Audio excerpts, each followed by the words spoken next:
Hey guys, I'm Brian. And I'm Terry. Welcome back to another episode of our Forest Farm series here on Survival Dispatch. Today we are going to be pouring our footings. Finally.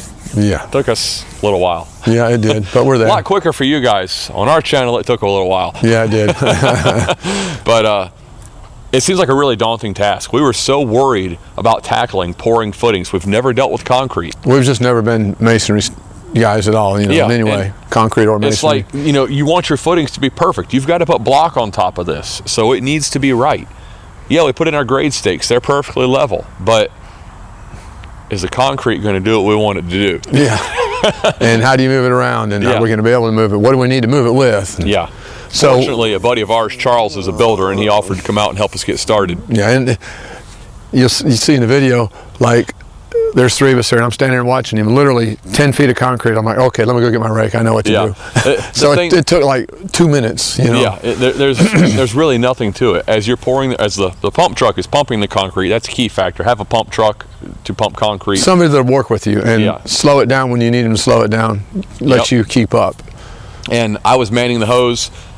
Boom operator was controlling it, and I was just swinging it back and forth, getting the concrete where we needed. And I was doing this. We're working the rakes. And all you want to do is just level that concrete out, help it settle. That's all you're doing. You just jiggle it down. And then you check where your grade stakes are, and as you're moving it around, you hit the top of that, and you can kind of go like that with your rake, and rake across it, and you see where that grade stakes at the level of the concrete, and you move on. If it's a little bit high, you drag it on down the direction you're headed, and you just keep making what's behind you flat and moving on down. And if your concrete is the proper slump, it's pretty fluid, it is going to want to level itself. So you're not going to end up with a mound of concrete and no concrete. You just work it nice and even. Speaking of slump, that's something you need to know.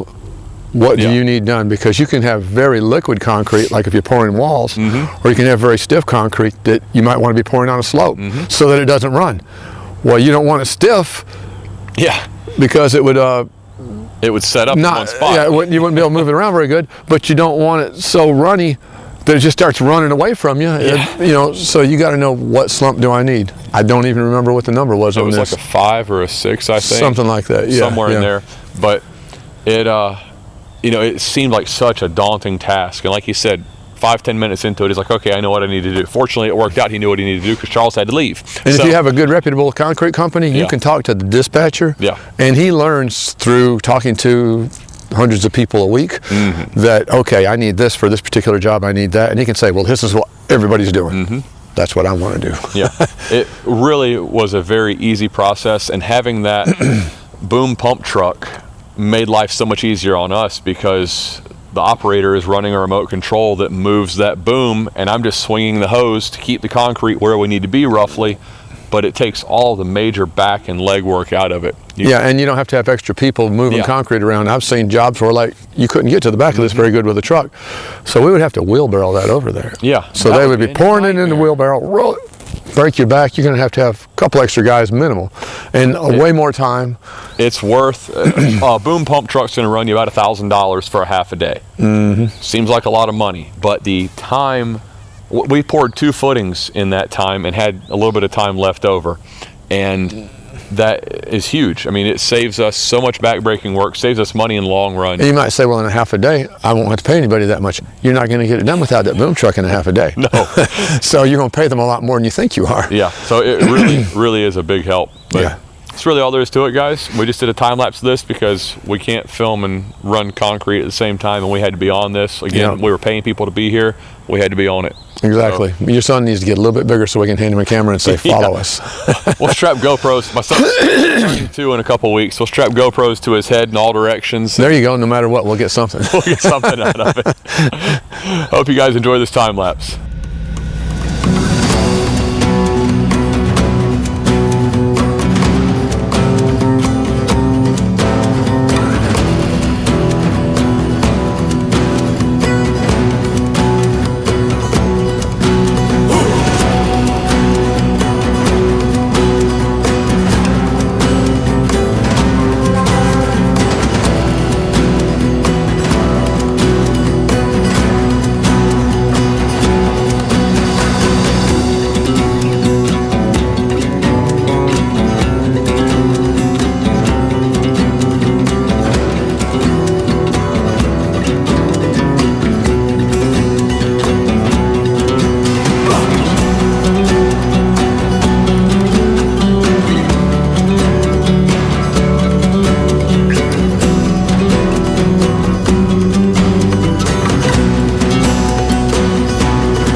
All right, guys, I hope you enjoyed this. Coming up, next video will be we're getting foundations, finally. That is going to be nice. It's been a long time coming. It's, you know, we finally got something in the ground. We have footings. Foundations are something going up out of the ground. Yeah. Progress. This part of the process of this building, we don't know concrete that well. We don't know masonry. We've said it several times. So we were just very, you know, reluctant to do it. Yeah, to get started. We just didn't want to, you know, mess up. Yeah, that's it. So, but found out everything we've done has been simple. Yeah. But not knowing, the fear of the unknown is the biggest thing. Just jump in there and do it. That's it. You know, masonry, yeah, the block, you might want to hire that out, but footings, there's really nothing to it, guys. You and one other person have a boom operator. Yep. That's all you need. You can do it. If you're going to have a little outbuilding or something, you're doing like us building this homestead, we should have built a small garage out here just to put tools in and whatnot. Yeah. And we could have done the footer and done the foundation and everything. We could have learned on that. And then take off with these houses with no problem. You know? Yeah. Oh, yeah. Next time. Always next time. Yeah. If you guys like what you're seeing, give us a big thumbs up for a like. Hit that subscribe button and check us out on Instagram and Facebook. Have a good one, guys. See you next time.